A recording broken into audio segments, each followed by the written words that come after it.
But we'll start off with the champions. So who we all think is going to win the Premier League.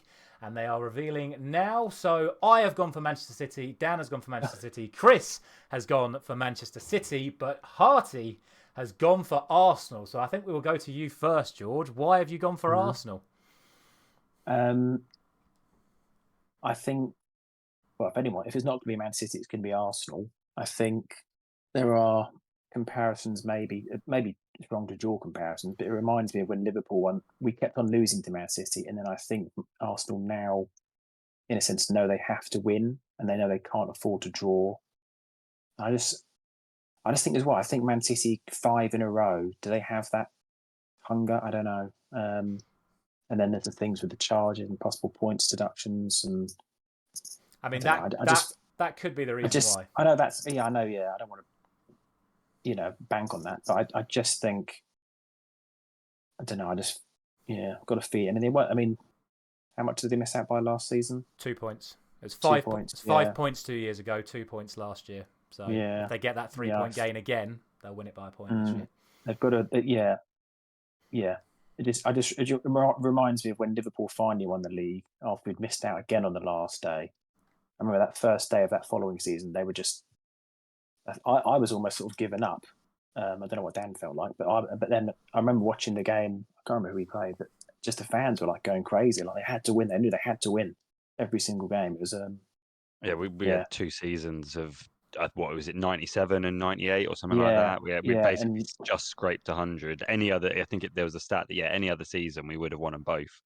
But so I just don't know if Arsenal can do it, sort of thing, because they've had 2 seasons where they've done that and they didn't get it. They now need a third. Our third season wasn't as good. I mean, that's where we had the. I've said all summer I think there's going to be an Arsenal drop off this year, but we'll see. Has anyone got anything to add as to why Man City are going to win it, other than that it's Man City and they're just probably going to win it? I mean, the only thing you can potentially throw into it is things that happen, like the potential points, whatnot, but you can't take that into account until you know the factors. Exactly. Well, I think as well. Sorry, I'll just say quickly. I think Arsenal play Man City, don't they? Is it the 5th game of the season, or it's pretty early?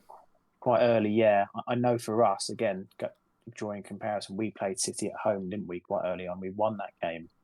That was a marker, but they're away. But if they can win that game, I'm pretty sure Arsenal's first 3 away games are something like Liverpool, Tottenham, and City. No. Yeah. It's rough. Their opening away fixtures. Yeah, that sounds a bit rough. Villa, Tottenham, City are their first 3 away fixtures. So we'll see. Anyway, so we're not spending all day on that. It is a marathon. Sorry. Anyway, it is a marathon, and at the end of the marathon, there are also going to be 3 other teams that occupy the top 4 places. This is what we have gone for. I have gone for Arsenal, Liverpool, and Manchester United. If you want to see my full breakdown on that, check out my full Premier League table prediction. Harty's gone for City in second, unsurprisingly, because he's done Arsenal to win the league, and he's done Liverpool and Tottenham. Dan's done Arsenal, Liverpool, and Chelsea, and Chris has done Arsenal, Newcastle, and Chelsea. So I think we're all kind of in agreement that Arsenal are most likely to finish second, so I don't really think they're warranted talking about, and George has just covered most of it anyway. So I will probably then go to basically Dan and Chris and say, firstly, why Chelsea? The new manager syndrome is for me. They've had a couple of good signings. People like Nkunku will be back fit. Palmer did have a very good season last season, so could potentially carry on that same form. And if they can sort out a bit more of a team spirit towards the start of it, and rather than dropping off initially, they might be in for a shout of keeping up there. Fair enough. It's similar to what Chris sort of said. The Palmer having a great season, the new manager, a couple of things. I think they've had quite a few signings as well. I feel like they had a right drop off last season, and I don't know. I just feel something coming from them this year. I feel like they've sort of, since Abramovich left, they've kind of been in a little bit of a rut, and I don't know. I just have a feeling there's a turnaround somewhere. I feel like because they had quite a good end to last season, made up a few places, but. Yeah, that's why I put them in there. Okay, so go on. I was just going to say something I would add as well. I know there's a category coming up later, but I know there are rumours at the moment, aren't there, about a certain Victor Osimhen If they get him, I mean, if you think of the chances Nicholas Jackson missed last season, Yeah. Osimhen could take those. That could be a game changer. A front four of Osimhen, Palmer, Neto, and Kunku would be incredibly dangerous. But and I'm surprised gotta work. Arsenal haven't made a move for him, because otherwise, I think they have no interest in signing a striker. and that's why. Yeah, that's probably why I'm talking myself out of picking to win the title. But sorry. What? Did you say Arsenal have no interest in signing a striker? I think Arsenal have no interest in signing a striker. I think they're happy with. At the beginning of this summer transfer window, everyone was saying that they were going to break the bank to sign Isak from Newcastle.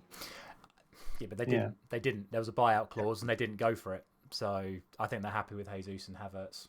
But yeah, I think in the risk of time, I'm still going to carry on this section for now, and I'm going to ask Chris, other than the obvious, why Newcastle, but probably more interestingly, why not Liverpool?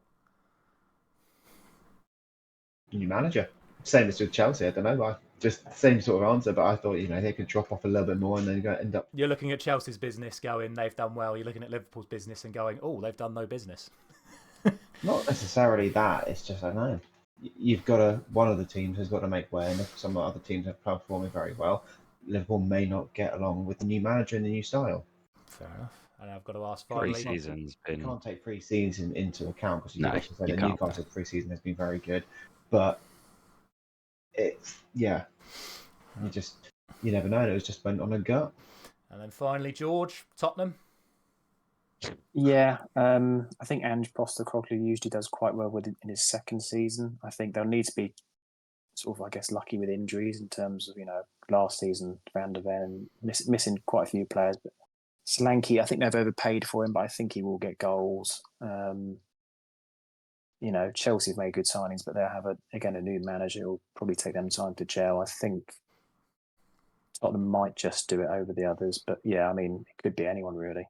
Could even be Manchester United, Ryan, couldn't it? It could, which is why I've put them in there. And like I said, you can check out my reasons for that on my main Premier League video. But on the note of Tottenham, I put Tottenham 8th. So we'll certainly see who comes out from that. Right, from the top to the bottom three we have got as follows. I have done all three of the promoted sides to go back down for the second season running. George has also done Southampton and Leicester. So we've all done Southampton. Only myself and George have done Leicester, but some controversial ones in there. Brentford, Forest, and then Bournemouth. Very interesting one. So, I mean, obviously I'll do mine very quickly. I just think none of them have done enough business. I think Southampton have probably done the best business, but I also think they're still the weakest side, which is why I've got them to go. And obviously we've all picked Southampton. Ipswich, Kieran McKenna's got a lot of pressure on his shoulders. Plus, I think if he has a good start to the season, or if managers get sacked, I can still see Kieran McKenna getting poached and then Ipswich falling apart. And as I said in yesterday's table, Leicester still have a points deduction looming over them as well. So I've put them there because I think they could be hit with a points deduction. So I'll go to George. Why Brentford? I'm going to assume Ivan Toney. Yeah, partly, but also they've been they've been falling away a lot more and more in recent seasons. I just wonder, and again, you don't look at they just seem to be, I don't know. They used to be, they started off so well in the Premier League. They just seem to be sort of falling away a little bit, and I just wonder if they think they can. We're a big club now. We won't get relegated. I just wonder if maybe they'll become too complacent and just they'll be in danger. I thought I put them down just as. I didn't want to put all three of the promoted sides down, but yeah. I think I put Brentford 17th, so I think I put them the position above. They were in complete freefall last season, yeah. So if Tony goes for the end of the window, because they've signed Igor Thiago and he's out till Christmas, so they haven't got a backup striker. They've never even replaced Ryan. They're really Flecken's not been great. So no, exactly. Yeah. Dan, Forest. Don't think. Yeah, well, I was struggling on who to pick, to be honest, and they finished 17th last year, so I didn't want to put all three that had just come up, and I just don't think Southampton will do it. Sort of as you said, Ipswich, yeah, don't know, and as I said, struggling on that last one, so I just went, let's go. Oh, sorry, it's fine. Let's go. All right, let's go 17th. The one who finished 17th last year. So. That was it, really. And then Chris, Bournemouth. Typed too wrong. It's meant to be Brentford. You had one job. Just the one. Ah, fair enough. I was going to Or say, I just typed in the wrong club and had a bit of fair enough. Maybe I can. No, well, so you think Brentford as well, which is fair enough. I mean, Bournemouth have sold Solanke, but have agreed a deal to sign Evan Nilsson today, which I think would be a good signing for them. So we'll see how that ends up going for them.